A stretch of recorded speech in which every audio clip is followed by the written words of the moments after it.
नमस्कार दोस्तों, ई मेंटर्स में आपका स्वागत है। ये video SSC CGL post related series का 4th वीडियो है। अभी तक हमने आईटीआई, एक्साइज और पोस्टल इंस्पेक्टर के बारे में जाना है और आज हम एएसओ इन सीरीज के बारे में जानेंगे। सबसे पहले मेरा परिचय। मेरा नाम वरुण कुमार मंडल है और मैं श्रम एवं रोजगार मंत्रालय में सहायक अनुभाग अधिकारी के पद पर कार्यरत हूँ। सबसे पहले मैं कुछ लोगों को थैंक्स कहना चाहूँगा। थैंक्स टू संदीप सनेजा और मेरे दूसरे कलीग्स जिन्होंने इस पीपीटी में करेक्शन करने में मेरी हेल्प करी है। और थैंक्स टू नमन, एक व्हाट्सएप ग्रुप का मेंबर है मेरे, जिसने कि कवर पिक, जो आपको पिक दिख रही है, कवर पिक बनाने में हेल्प की है। और आप सबको भी थैंक्स जो कि ये वीडियो देख रहे हैं। इस वीडियो में मैंने करेक्ट फैक्ट्स बताने का प्रयास किया है, परंतु कहीं पर भी गलती मिले तो माफ़ कीजिएगा। और सीरीज के बारे में बात हो और भारत दर्शन का जिक्र ना हो, ये कैसे हो सकता है। इसलिए आप यहाँ पर एक पिक्चर देख रहे हैं। ये पिक्चर हमारे बैच का है, जिसमें कि कुछ एएसओ रेलवेज वाले भी हैं। ठीक है, 2016 से रेलवेज और सीएसएस की ट्रेनिंग एक साथ होती आई है। ठीक है, इस बात का ध्यान रखिएगा। आइए अब विलंब ना करते हुए आगे बढ़ते हैं। जैसा कि हमने अपने पिछले वीडियोस में देखते आ रहे हैं कि टॉपिक वही कवर्ड है, बस अंदर का कंटेंट डिफरेंट होता है।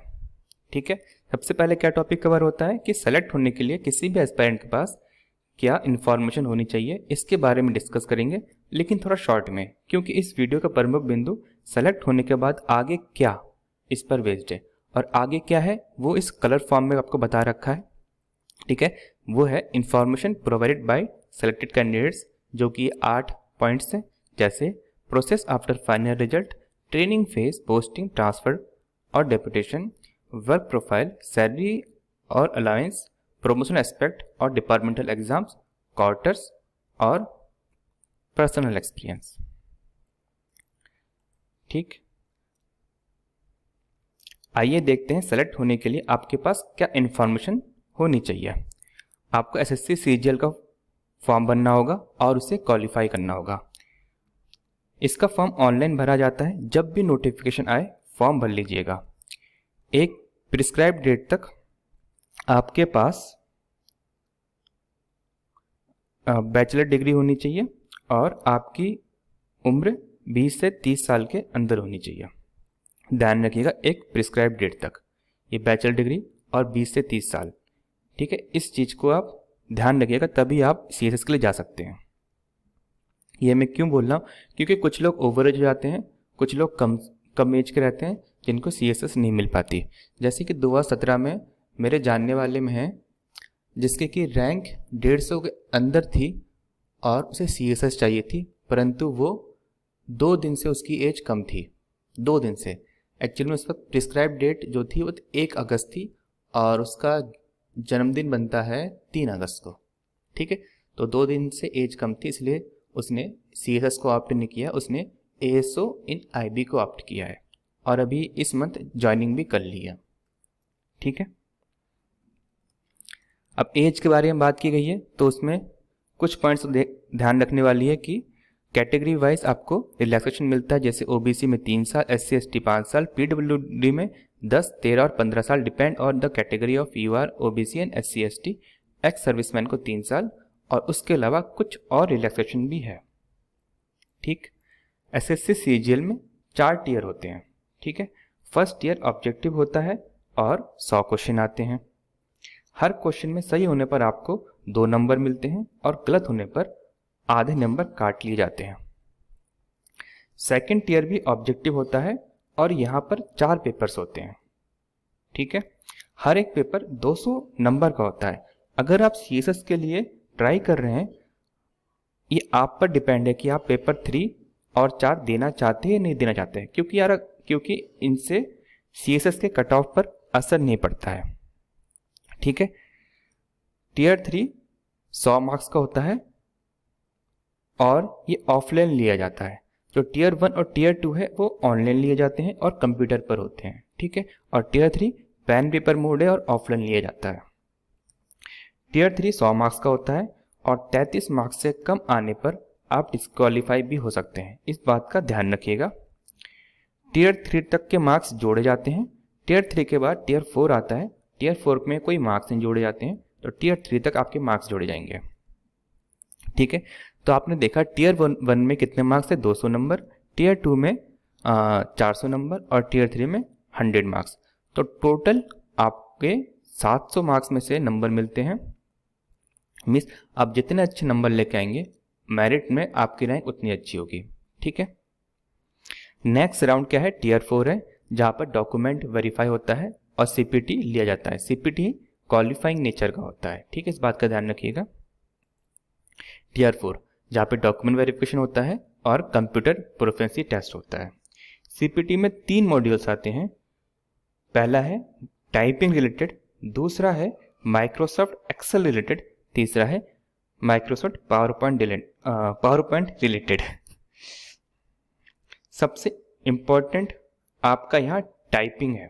ठीक है, टाइपिंग के लिए आपकी स्पीड और एक्यूरेसी अच्छी होनी चाहिए, इस पर वर्क जरूर कीजिएगा। और जो ये बाकी 2 मॉड्यूल है, ठीक है, एक्सेल और पावर पॉइंट का, ये आप बहुत इजीली सीख सकते हैं। आप 7 दिन में इजीली सीख जाएंगे। इसलिए आपसे मैं कहना चाह रहा हूँ कि आप मॉड्यूल 1 पर ध्यान दीजिएगा। ठीक है, जो डीवी और सीपीटी का कंप्लीट ओवरव्यू है वो मंडल मैथ्स चैनल पर प्रोवाइडेड है, लिंक जो डिस्क्रिप्शन में आपको मिल जाएगा। इसके अलावा एसएससी सीजीएल का कंप्लीट ओवरव्यू इस चैनल में आपको बाद में प्रोवाइड किया जाएगा, तो आप इस चैनल पर बने रहिए। ठीक, मान लीजिए आप सारे टीयर्स क्वालिफाई कर गए और आपके मार्क्स सीएसएस के कट ऑफ से ज़्यादा है और आपने सीएसएस चूज भी किया है, देन कॉन्ग्रेचुलेशंस, आप सेलेक्ट होते हैं assistant section officer in central secretary services में। बधाइयाँ जी, बधाइयाँ। और इसके बाद हम सेलेक्ट होने के बाद क्या क्या प्रोसेस होता है उसके बारे में भी डिस्कस करेंगे। आइए वो आगे देखते हैं। सबसे पहला है क्वेरीज ऑफ एस्पायरेंट्स। जितने भी पॉइंट्स बने हैं वो एस्पायरेंट के क्वेरीज पे डिपेंड कर रहा है। कैसे? एक्चुअली मेरे कुछ स्टडी ग्रुप्स हैं जहाँ पर अब मैं एक्टिव नहीं हूँ, परंतु वहाँ से मैंने कई लोगों से पूछा क्या क्या क्वेरीज है उनकी, जो कि मैं वीडियो में डाल सकता हूँ। तो हमने उन क्वेरीज को कंपाइल किया है। सबसे पहले हमने काम किया कि हम कंपाइल किया है, ठीक है, उन क्वेरीज को कंपाइल किया है। फिर हमने क्या किया कि एस्पायरेंट्स जो है उनसे हमने इनपुट्स लिए हैं। हमने उनको क्वेरीज भेजा है, वो उन्होंने अपना इनपुट दिया है, उसके बाद हमने पीपीटी बनाई है, उसके बाद आपके सामने वीडियो लेके आए हैं। ठीक है, तो हमारे इतना प्रोसेस है और इस प्रोसेस के लिए मेहनत करने के लिए आप कम से कम एक लाइक दे दीजिएगा ताकि हमारा मोरल बूस्ट होता रहे। ठीक है, ठीक। तो सबसे पहला पॉइंट था क्वेरीज का प्रोसेस आफ्टर फाइनल रिजल्ट। तो यहाँ पर मैं अभिषेक गौरव जो कि CSS 2017 बैच का है और जिसकी ऑल इंडिया रैंक 85 है, उसने मुझे कुछ इनपुट्स दिए हैं। मैंने अभिषेक गौरव से इनपुट्स इसलिए लिए क्योंकि वो 17 बैच का है, वो लेटेस्ट बैच है जिन्होंने ज्वाइन किया है, तो उनसे पूछना अच्छा था, इसलिए मैंने उनसे पूछा। ठीक है, तो सबसे पहले जो आपका कम्युनिकेशन होता है वो आपके डिपार्टमेंट से होता है और आपका डिपार्टमेंट यहाँ पे क्या है, DOPT। ठीक है, तो DOPT से आपका कम्युनिकेशन किस प्रकार होता है वो देखते हैं। मेल के थ्रू भी होता है, DOPT वेबसाइट भी चेक कर सकते हैं और आपको SMS भी आता है।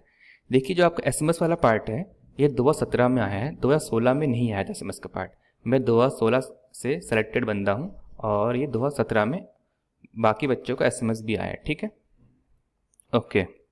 और ये 2 से 3 महीने के अंदर हो जाता है कम्युनिकेशन का काम। स्टेप्स क्या फॉलो होते हैं? देखो, DOPT आपको अटेस्टेशन फॉर्म भरता नहीं है, अटेस्टेशन फॉर्म भेजता है और मेडिकल फॉर्म भेजता है। आपको इन दोनों फॉर्म को भरना होता है और इन फॉर्म्स को स्पीड पोस्ट के थ्रू भेजना होता है। उसमें क्या क्या होता है जो स्पीड पोस्ट में आप भेज सकते हैं? अटेस्टेशन फॉर्म के 4 सेट्स भरने होंगे, मेडिकल रिपोर्ट देनी होगी अगर आप दिल्ली से बाहर के हैं, और विलिंगनेस सर्टिफिकेट भी आपको देना हो कि आप ज्वाइन कर रहे हैं। इस सर्टिफिकेट में आपसे ट्रेनिंग लोकेशन प्रेफरेंस भी पूछी जाती है।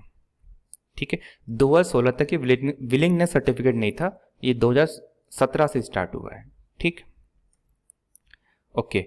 क्योंकि दिल्ली बेस्ड जॉब है, सिर्फ दिल्ली बेस्ड जॉब है, ठीक है, सिर्फ। तो यहाँ पे कोई जोन प्रेफरेंस नहीं पूछा जाता है, ठीक। यहाँ पे सिर्फ ट्रेनिंग प्रेफरेंस पूछी जाती है कि आप कहाँ पे ट्रेनिंग करना चाहते हैं।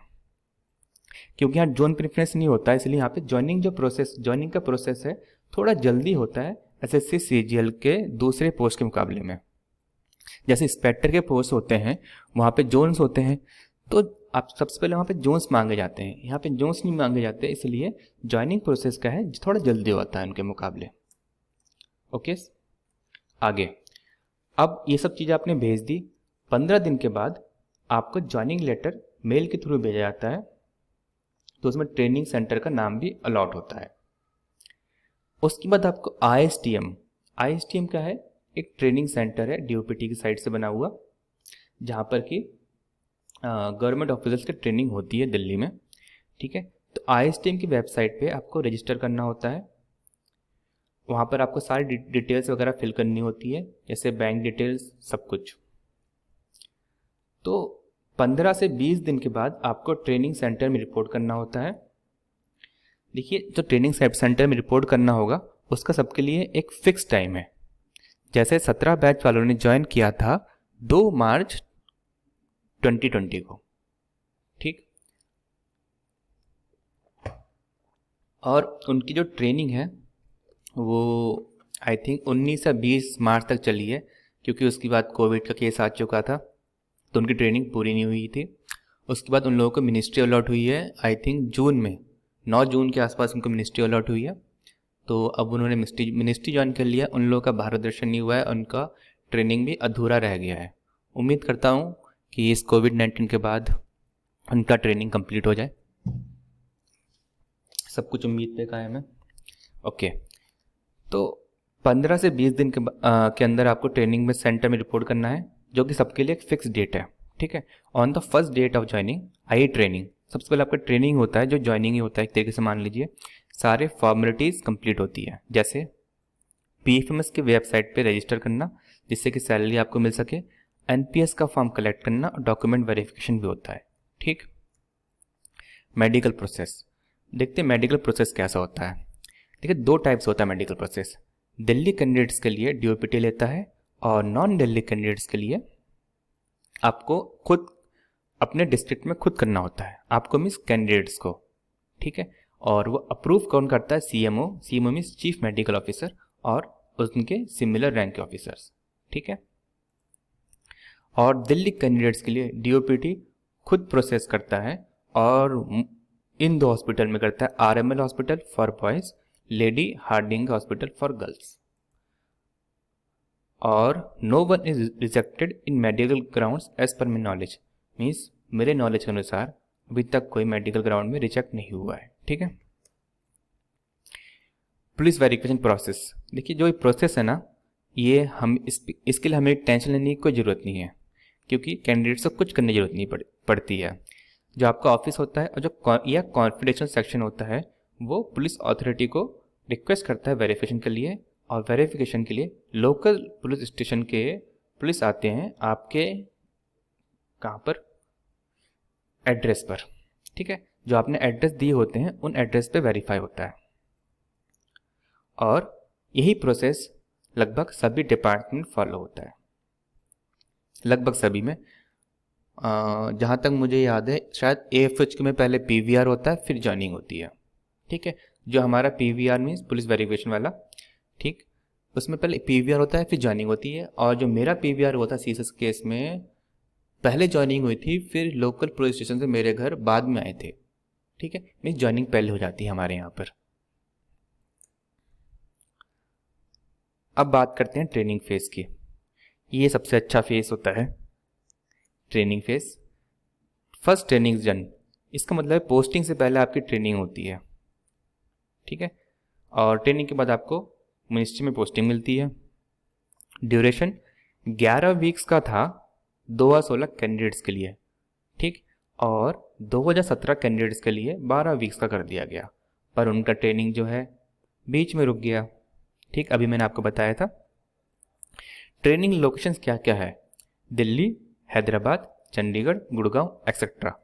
जो 2016-17 बैच वालों ने ट्रेनिंग करी है इन 4 ट्रेनिंग सेंटर में करी है। 2018 वाले देखते हैं कहाँ करते हैं, क्योंकि उनका बैच डबल है हमारे मुकाबले, तो आई थिंक और भी ट्रेनिंग सेंटर्स में उनको अलाउड होगा। और इन 4 ट्रेनिंग सेंटर में से मैं आपको सजेस्ट करूँगा कि आप हैदराबाद में ट्रेनिंग करें। यद्यपि मैंने दिल्ली में करा है, फिर भी मैं आपको हैदराबाद को सजेशन देता हूँ। क्यों? क्योंकि वहाँ पे इंफ्रास्ट्रक्चर काफ़ी अच्छा है। दिल्ली में तो वैसे ही आपको बाद में आना ही आना है, तो क्यों ना हैदराबाद यानी साउथ साइड थोड़ा सा घूम के आइए।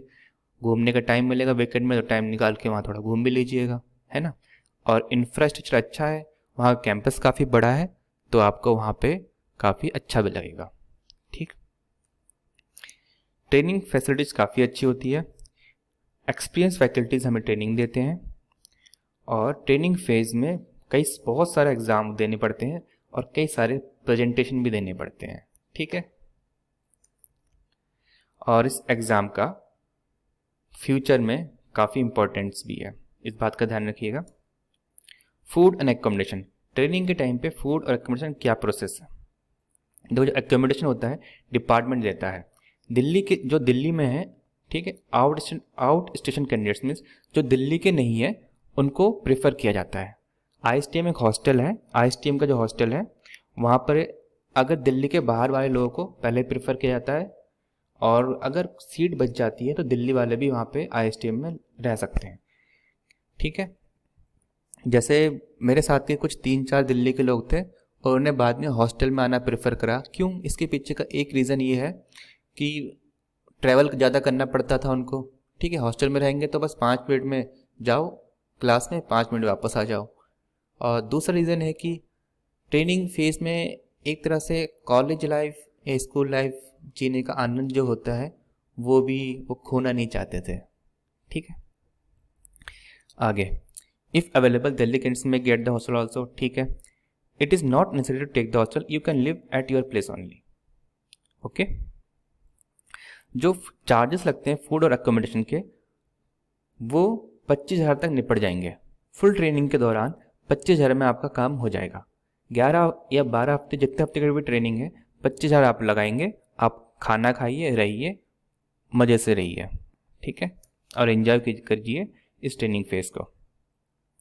हाँ, एक बात और, जो लंच का मील है वो चार्जेबल नहीं होता है। लंच का मील मीन्स मंडे से फ्राइडे तक आपकी क्लास लगती है।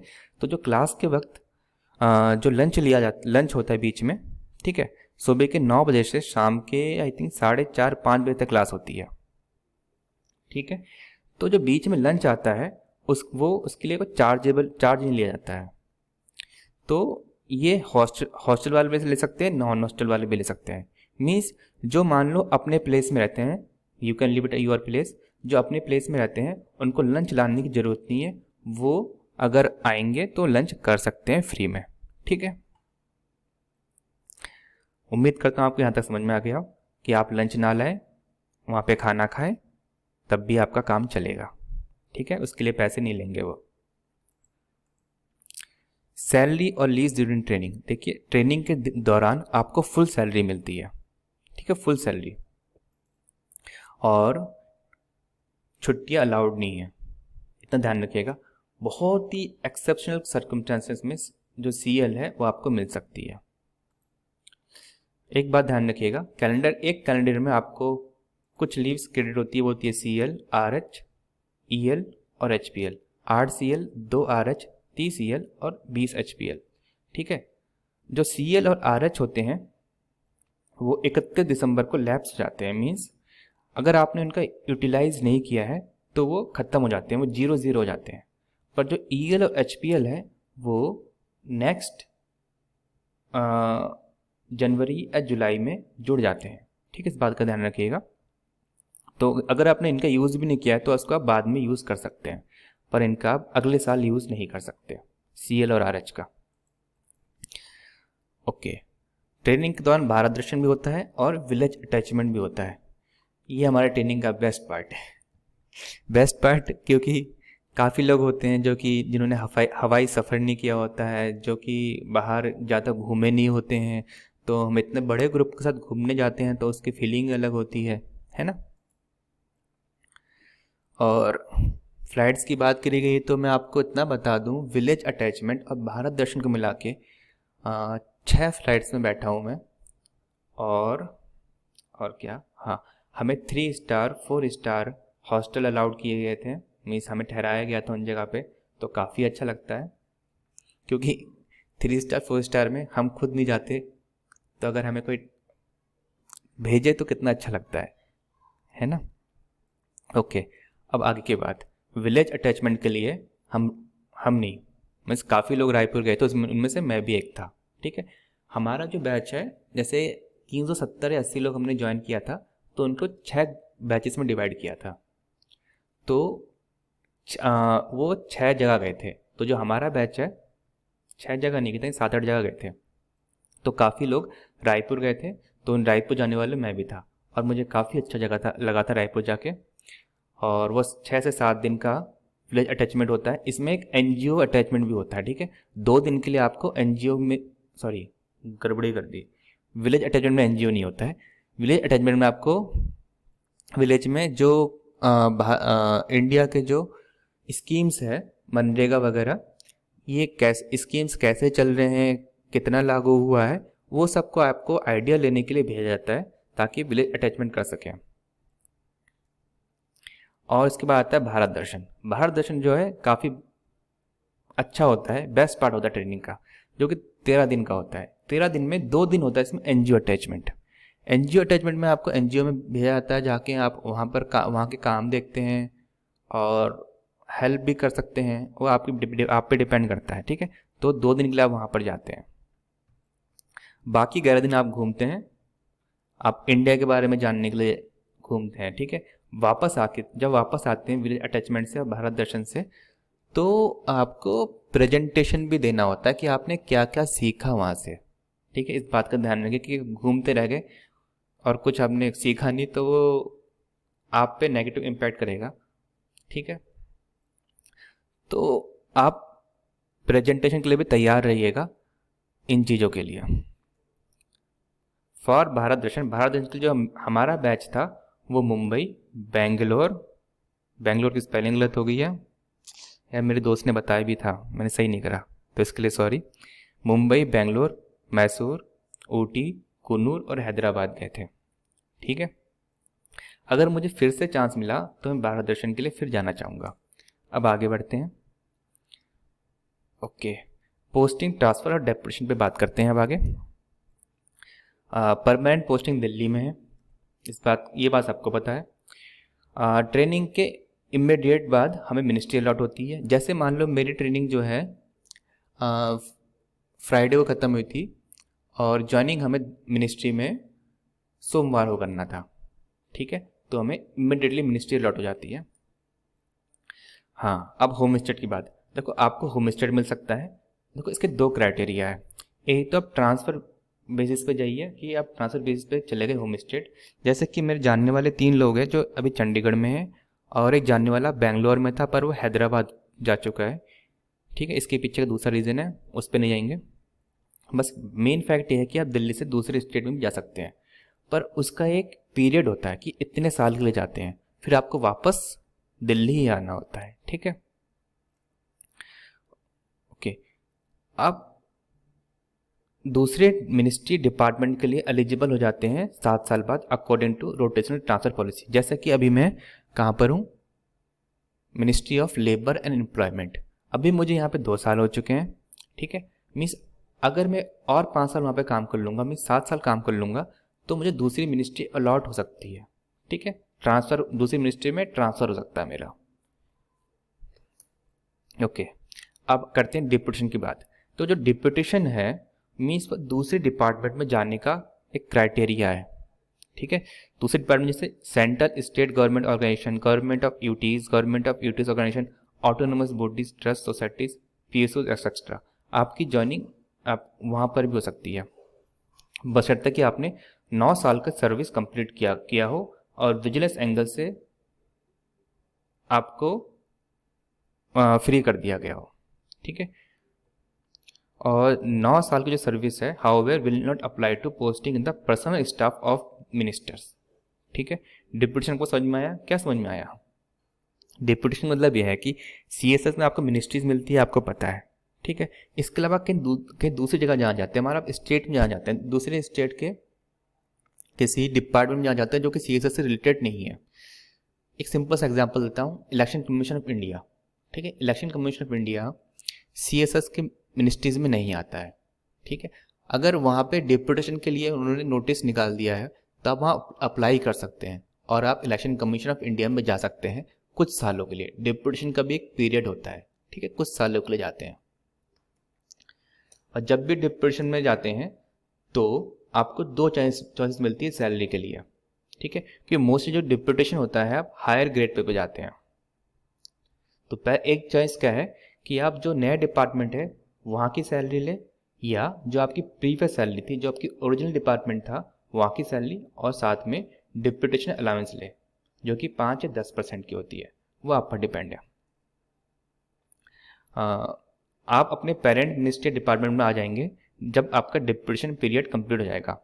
हाउएवर, अगर आप डिप्यूटेशन में ही दूसरे डिपार्टमेंट में अब्जॉर्ब हो गए, मीन्स आपको वहाँ पर परमानेंट कर लिया गया है, तो आपको आने की ज़रूरत नहीं है। अगर परमानेंट करेंगे वहाँ पर तो इसके पीछे का बहुत सारा प्रोसेस होता है जो कि उधर का डिपार्टमेंट में देखेगा और इधर के डिपार्टमेंट में देखेगा। ठीक है, ओके। जब डिप्यूटेशन से वापस आएंगे तो आपकी सैलरी वह पुरानी वाली हो जाएगी जो आपको मिलती हुई है। ठीक है, उस पर जो आपका इंक्रीमेंट वगैरह लगेगा वो आपको मिलेगा, वो सही है, पर आपको पुरानी वाली मिलेगी। मीन्स डिप्यूटेशन अलाउंस खत्म हो जाएगा। ये सब चीज़ें समझ लीजिएगा। ओके, अब बात करेंगे वर्क प्रोफाइल और वर्क कल्चर की। वर्क प्रोफाइल 5 दिन का वर्किंग है। ऑफिस टाइमिंग 8.5 घंटे की है, जो कि 9 से 5:30 या 9:30 से 6 होती है। जो मेरी मिनिस्ट्री है वहाँ की टाइमिंग 9 से 5:30 है, और जो UPSC में मेरे साथ ही कुछ कलीग्स काम कर रहे हैं और तो वहाँ की 9:30 से 6 है। जो ओवर टाइम है वो सेक्शन पर डिपेंड करता है, और जनरली जो काम होता है ऑफिस आवर्स में कंप्लीट हो जाता है। आपको टेंशन लेने की ज़रूरत नहीं है, ओवर टाइम मोस्टली नहीं होता है। ठीक, डिपेंड करता है सेक्शन के ऊपर कि सेक्शन कैसा है। सेक्शन से भी ज़्यादा इंपॉर्टेंट करता है कि आपके वहाँ पे कलीग कैसे हैं सेक्शन में। ओके, बायोमेट्रिक नेसेसरी होता है।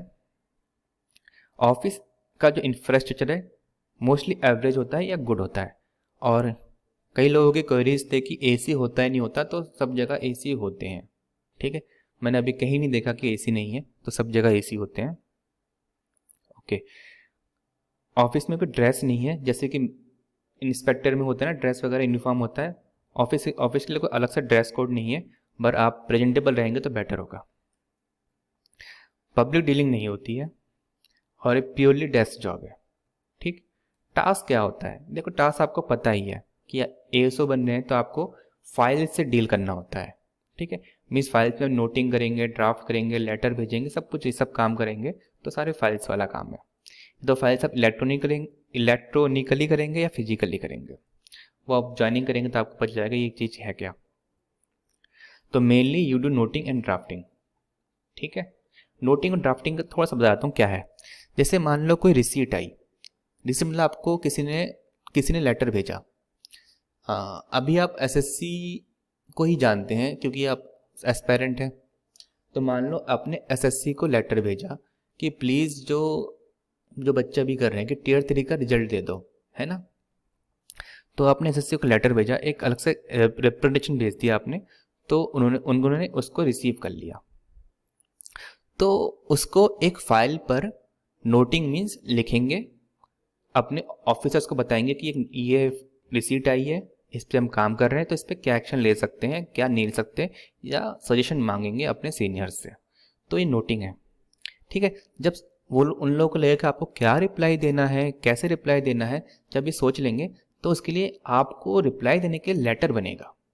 ठीक है, जो लेटर बनेगा वो ड्राफ्टिंग होता है। ठीक है, जब वो इंटरनली काम कर रहे होते हैं वो नोटिंग होता है, जब दूसरे को भेजना होता है मोस्टली ड्राफ्टिंग होता है। ठीक है, तो mainly you do noting and drafting.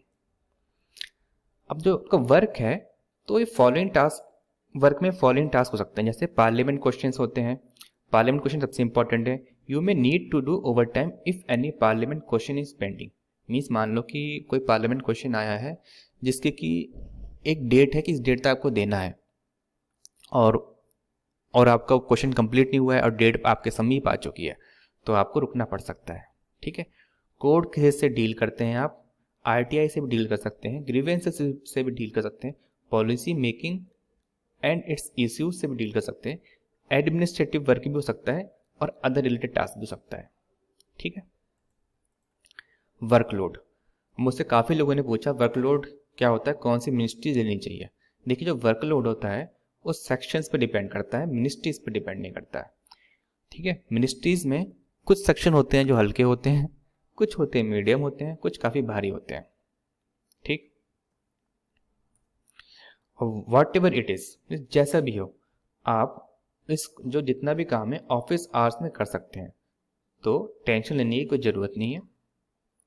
Important point क्या होता है कि जो आपके कलीग है उनके साथ आपका कोऑर्डिनेशन, ठीक है, जिससे कि आपका टीम वर्क अच्छा हो, और मेरे केस में टीम वर्क काफ़ी अच्छा है, इसलिए यहाँ पे everything goes smooth if team work is good. अब बात करेंगे सैलरी और अलाउंस की। सैलरी उतनी मिलती है जितनी कि बाकी लेवल 7 को मिलता है। Level 7 means 4600 grade pay. ठीक है, सैलरी कैसे कैलकुलेट होती है वो देख लेते हैं। For any level pay matrix salary is calculate as salary is equal to basic, एक बेसिक पे होता है, पे लिखना रहेगा यहाँ पे, बेसिक पे into 1 plus DA% plus HRA% plus TA का कोई बेसिक होता है इंटू 1 प्लस DA%। तो TA बेसिक है, आई थिंक वो लेवल 6 से लेकर 9 तक, मुझे कंप्लीट याद नहीं है, 6 से लेकर 8 है या 9 है, ठीक, मुझे कंप्लीट से याद नहीं है, वो 3600 होता है। ठीक है, तो TA बेसिक जो है वो 3600 हमारे केस में है, लेवल 7 के केस में। तो जो सैलरी बनती है हमारी वो बनती है अभी इस वक्त, तो मेरी तो ज़्यादा है इस वक्त क्योंकि 2 इंक्रीमेंट लग चुके हैं, तो जो आप लोगों की बनेगी ईयर 2020 में अगर आप ज्वाइन करेंगे तो आपकी सैलरी बनेगी 67,521। कैसे बनेगी, क्योंकि बेसिक जो होती है लेवल 7 की वो है 44,900 इंटू 1 प्लस अभी जो DA का परसेंटेज वो 17 है और HRA का परसेंटेज कितना है 24। DA जब 25 क्रॉस करेगा, जब DA का परसेंटेज 25 क्रॉस करेगा तब HRA का परसेंटेज 27 हो जाएगा। ठीक है, और HRA का जो परसेंटेज है वो डिपेंड करता है X city, Y city and Z city पे। एक्सिटी का जो HRA होता है वो 24%, वाई सिटी 16% और जेड सिटी 8%। ठीक है, तो हमारे पे सैलरी कैलकुलेट हो चुकी है। अब बात करेंगे अलाउंस की, तो कोई मंथली अलाउंस नहीं है, सैलरी से ही आपको संतुष्ट होना है। However there are allowances such as, एक होता है ब्रीफ केस अलाउंस जो कि आप हर 3 साल में मिल सकते हैं। मान लीजिए कि आपने, आज डेट कौन सी है, डेट है आज 30 अगस्त। ठीक है, मान लो आपने 30 अगस्त 2020 को आपने ब्रीफ केस लिया। ठीक है, तो 30 अगस्त से लेकर 3 साल ले लीजिए, तो अगले 31 अगस्त में आप फिर से नया ब्रीफ केस अलाउंस ले सकते हैं। ब्रीफ केस अलाउंस लेने के लिए आपको ब्रीफ केस लेना होगा, मीन्स आपको एक बैग लेना होगा। इसके अलावा आपको ईयरली बोनस और ऑनोरेरियम भी मिल सकता है। CSS के केस में जो आपका बोनस होता है वो 7,000 होता है और उसमें टैक्स वगैरह लग के आपको लगभग 6,900 कुछ मिलेगा, और ऑनोरेरियम मिलता है 5,000 तक मिल सकता है आपको। ठीक है, साल में। तो यहाँ पे 7,000 और 5,000 आपको साल में 12,000 रुपये और मिल सकता है। ठीक है, सालाना। हाँ, ASO इन रेलवेज के केस में जो बोनस है आई थिंक वो 18,000 बोनस मिलता है। ठीक है, साल में। और इलेक्शन कमीशन ऑफ इंडिया का जो बोनस होता है ना, ASO जो होते हैं उनका बोनस भी काफ़ी अच्छा मिलता है, वो मुझे भी याद नहीं है करेक्ट, पर जैसे मान लो हर 5 साल में लोकसभा का इलेक्शन होता है ना, तो उनको बोनस के रूप में पूरा 1 महीने की सैलरी मिलती है। ठीक है, ये जो इलेक्शन कमीशन ऑफ इंडिया का जब वीडियो बनेगा तो उसमें हम बताएंगे। वैसे मैंने आपको पहले ही बता दिया ताकि आपको थोड़ा सा आइडिया लग जाए। ओके, प्रमोशनल एस्पेक्ट्स और डिपार्टमेंटल एग्जाम, सीनियरिटी और डिपार्टमेंटल एग्जाम्स। तो जो हमारा अप्रूव सर्विस काउंट होता है वो next 1 July of Tier 2 exam date. ये बहुत लोगों को कन्फ्यूज़न हो जाती है इस चीज़ पे, तो मैं आपको क्लियर करता हूँ। जैसे कि हमारे Tier 2 का एग्ज़ाम हुआ था नवंबर-दिसंबर 2016 में हुआ था। ठीक है, उसके 6 महीने का गैप ले लीजिएगा, तो जो हमारा अप्रूव्ड सर्विस काउंट होता है वो 1 जुलाई से होता है। 1 जुलाई 2017। हमने ज्वाइनिंग किया था 1 मई 2018, पर जो हमारा अप्रूव्ड सर्विस काउंट होता है वो 1 जुलाई 2017 से होता है। ठीक है, अब डिपार्टमेंटल एग्जाम लेने के लिए 2 चीज मायने रखती है। वो होती है आपकी 5 साल की अप्रूव्ड सर्विस और 4 साल कंप्लीट। क्योंकि हमें 4 साल कंप्लीट से बोल रहा है कि हमें 4 अपार देने होते हैं, जमा करने होते हैं, ताकि हम डिपार्टमेंटल एग्जाम दे सकें। अपार क्या होता है?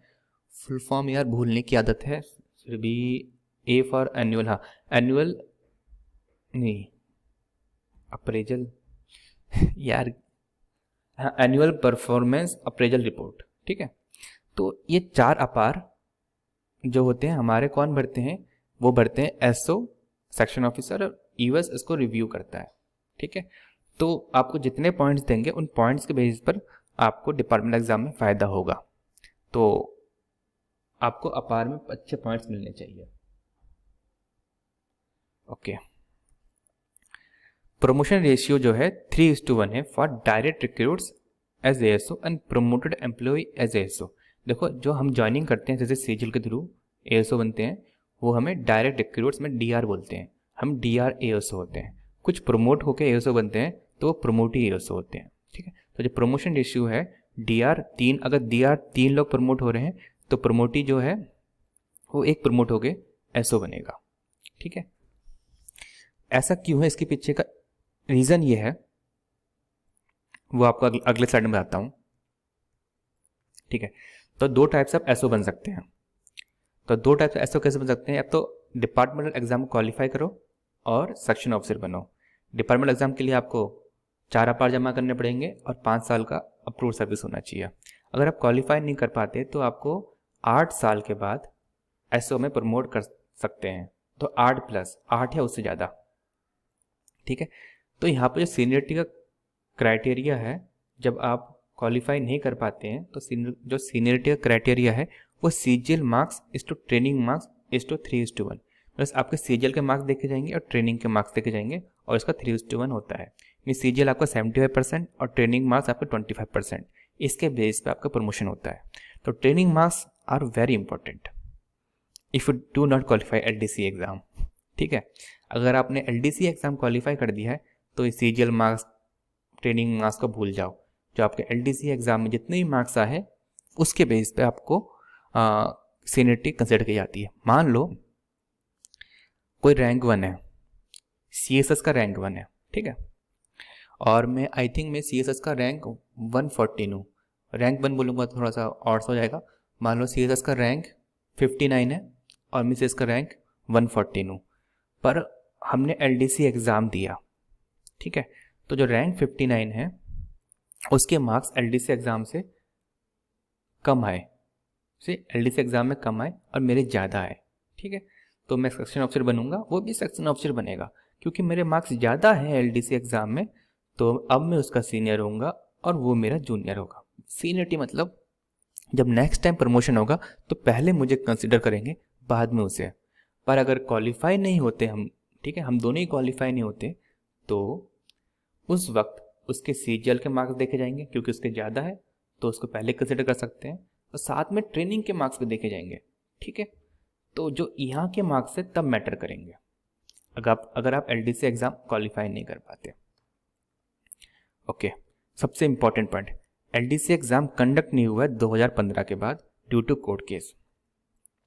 एलडीसी एग्ज़ाम किन किन के लिए होता है वो देख लेते हैं। Category 1 section officer, grade of CSS, CSS के एसओ के लिए होता है। दूसरा होता है जो आईएफएस मीन्स एमईए के एसओ के लिए होता है। तीसरा रेलवेज के एसओ के लिए होता है। चौथा सीएसएसएस मीन्स स्टेनोग्राफर्स, ठीक है, सीएसएसएस के पीएस बनने के लिए होता है। और वैसे ही एमईए के जो स्टेनोग्राफर्स होते हैं उनका ग्रेड 1 के लिए होता है। एएफएचक्यू के ग्रेड ए और बी के लिए होता है। रेलवेज के स्टेनोग्राफर के ग्रेड बी के लिए होता है। आईबी मीन्स इंटेलिजेंस ब्यूरो के सेक्शन ऑफिसर के लिए होता है। और employ state insurance corporation means ESIC के प्राइवेट सेक्रेटरी के लिए होता है। मीन जो ये वाला डिपार्टमेंट एग्जाम होता है ना, इन 9 कैटेगरीज के लिए होता है। अगर कोर्ट केस चल रहा है तो इसके बेस पे प्रमोशन हम लोगों का भी डिले हो रखा है और ये जो बाकी 8 कैटेगरीज है उनका भी डिले हो रखा है। मीन्स MEA में जो ASO है, जो रेलवेज में ASO है, जो इंटेलिजेंस ब्यूरो में ASO है, और आई थिंक AFHQ वाले भी होंगे। तो जो AFHQ में ASO है उन सब के जो प्रमोशन है उनका भी डिले हो रहा है, क्योंकि कोर्ट केस उन पर भी तलवार की तरह लटक रही है। ठीक है, इस बात को समझ गए? ओके, आगे बढ़ते हैं। Promotion and it's ladder. देखो, प्रमोशन जो होता है वो वैकेंसी पर डिपेंड करता है, और लैडर आप देख लीजिए। सबसे पहले आप ASO बनते हैं, लेवल 7 होता है, या तो आप डायरेक्ट रिक्रूट होते हैं या प्रमोशन लेके आते हैं। फिर प्रमोट होके आप सेक्शन ऑफिसर बनते हैं लेवल 8 पे। फिर 4 साल बाद आप लेवल 10 पे आते हैं। ध्यान रखिएगा यहाँ पे लेवल 9 नहीं आता है। ठीक है, ये जो NSFG है ये थोड़ा सा आई थिंक कुछ गड़बड़ी सी लग रही है मुझे, मैं शॉर्ट फॉर्म भूल चुका हूँ।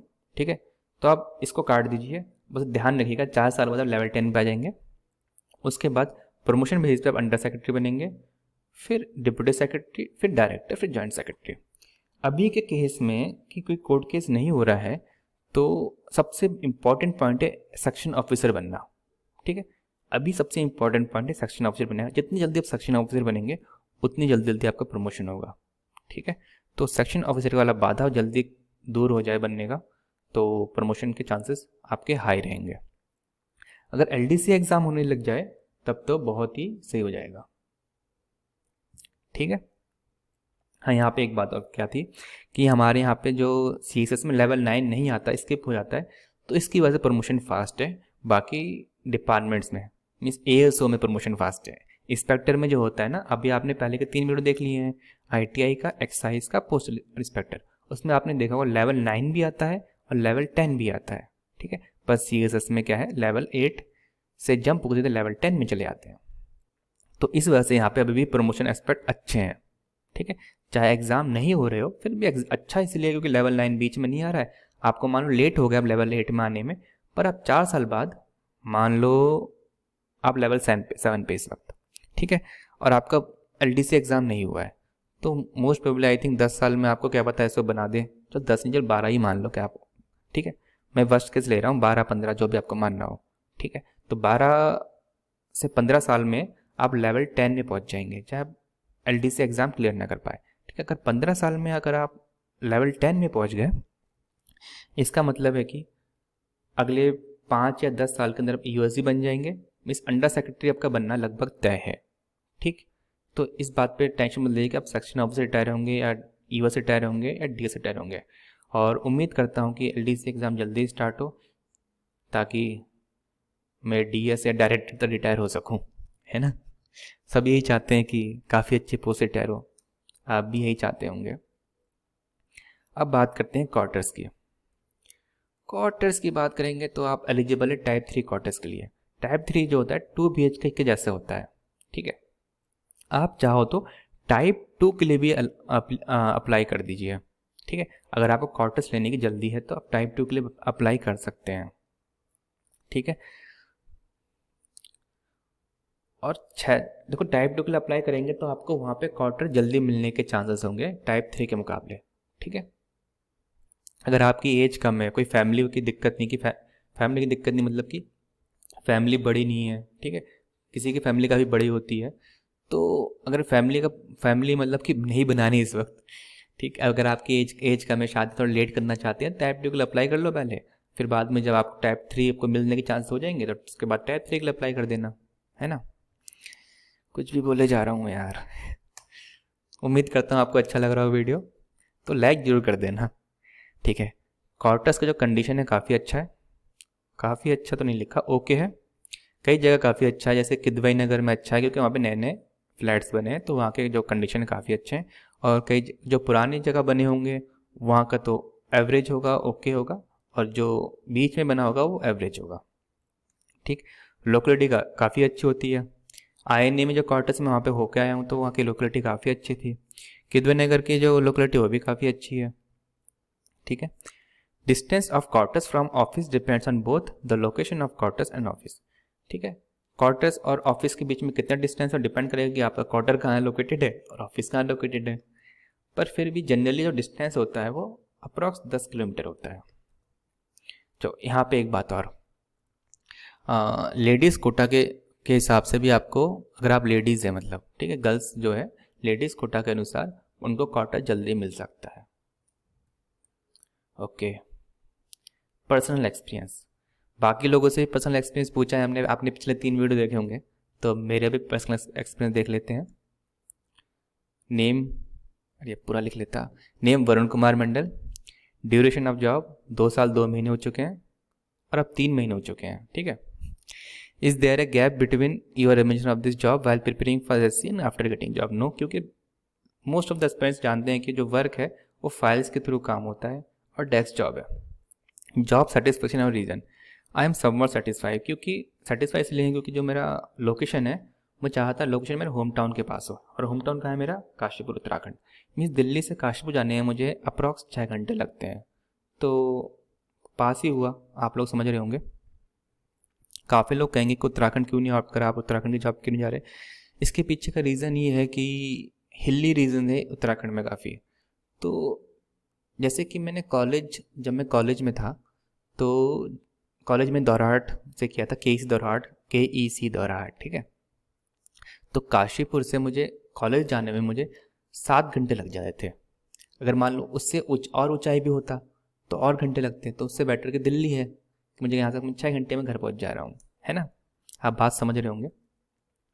ओके, अगला क्वेश्चन हमने सबसे पूछा, will you go for any other post in next CGL exam? अभी तक मैंने सोचा नहीं, और शायद मैं कह रहा हूँ मैं नहीं लूँगा। जितना मुझे लगता है कि मैं नेक्स्ट CGL एग्जाम से कोई दूसरा पोस्ट नहीं लूँगा। आप यहाँ देख सकते हैं CGL 2016 से मैंने ASO SCSS में के रूप में काम कर रहा हूँ।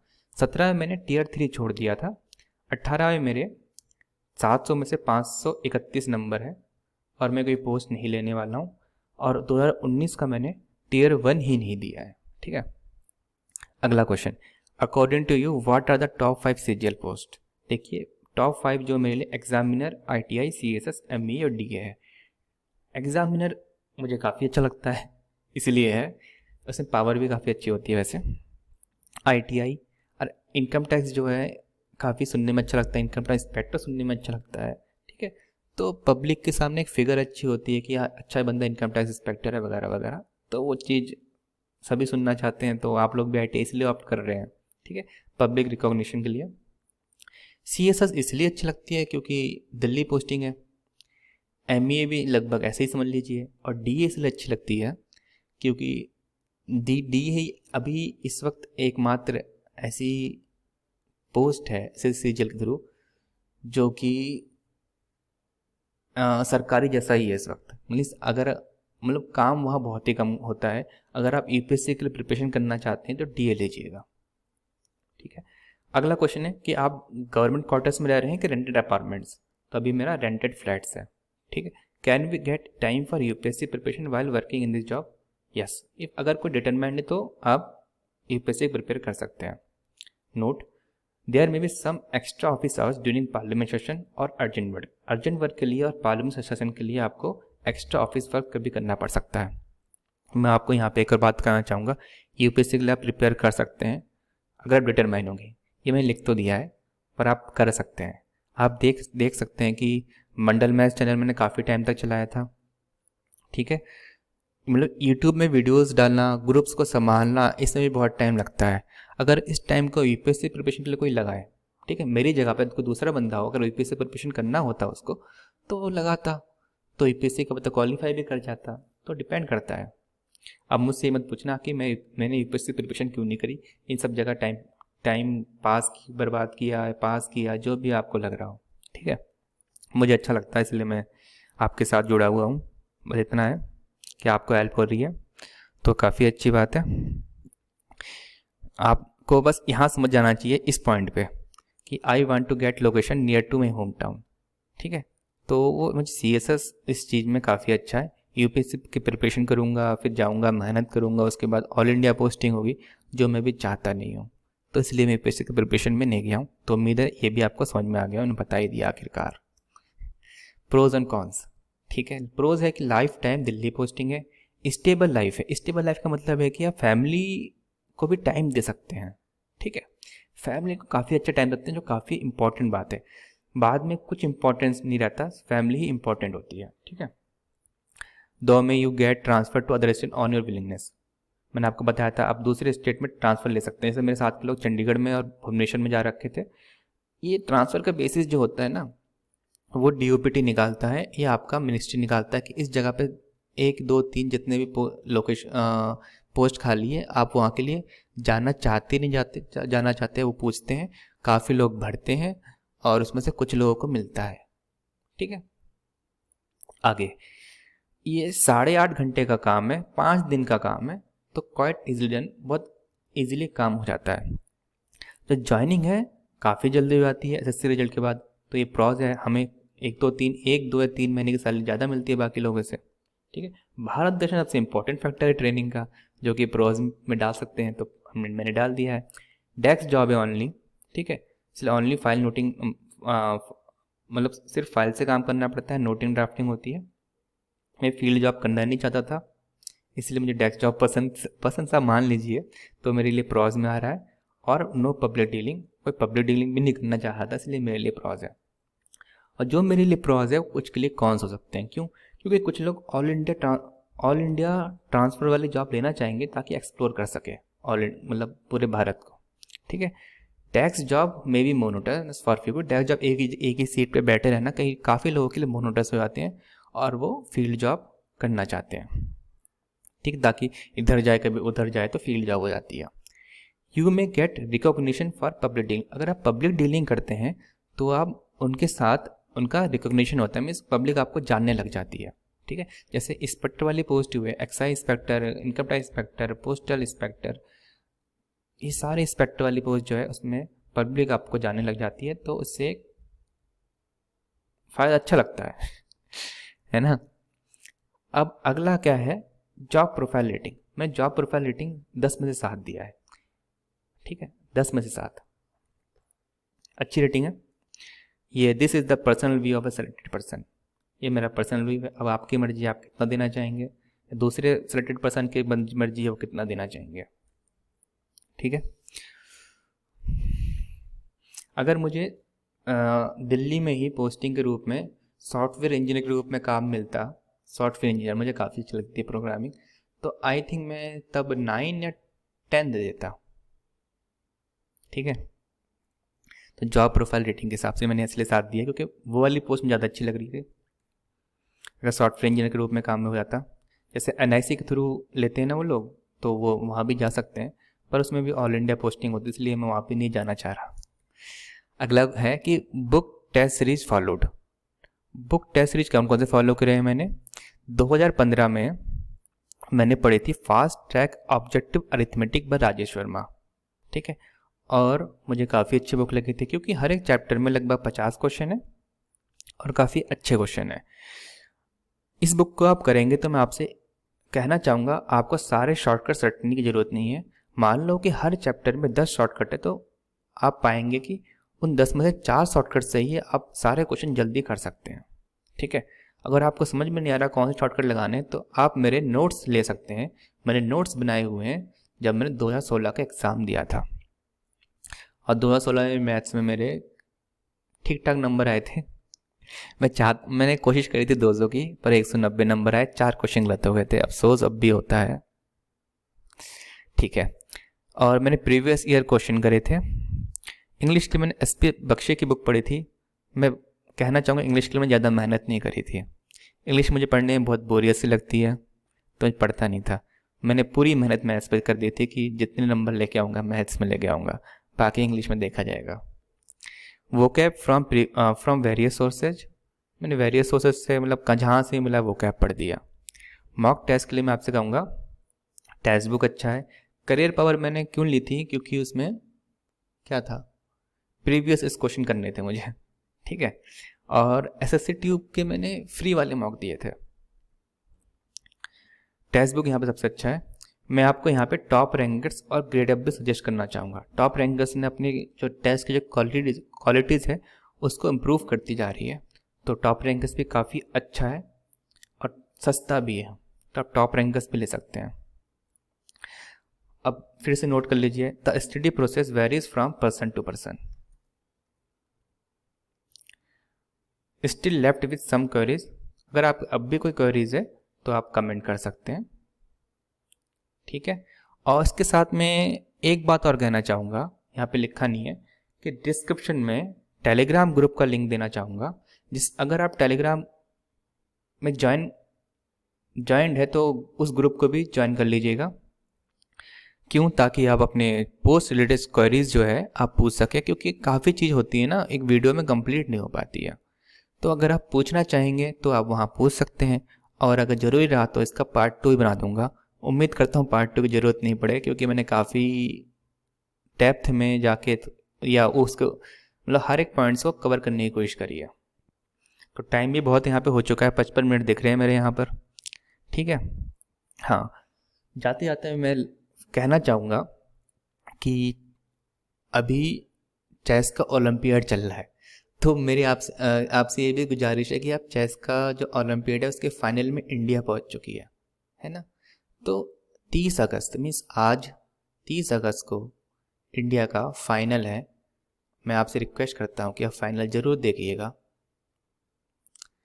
काफ़ी चेस को थोड़ा बढ़ावा दीजिएगा, मुझे अच्छा लगता है चेस को बढ़ावा देना, अच्छा लगता है बस, और क्यों, बस इतना ही। तो उम्मीद करता हूँ आपको सब समझ में आ गया होगा। अगर समझ नहीं आया होगा तो आप अपनी क्वेरी नीचे कमेंट में लिख सकते हैं। अगर कमेंट में लिखना चाहेंगे तो आप टेलीग्राम ग्रुप ज्वाइन कर सकते हैं।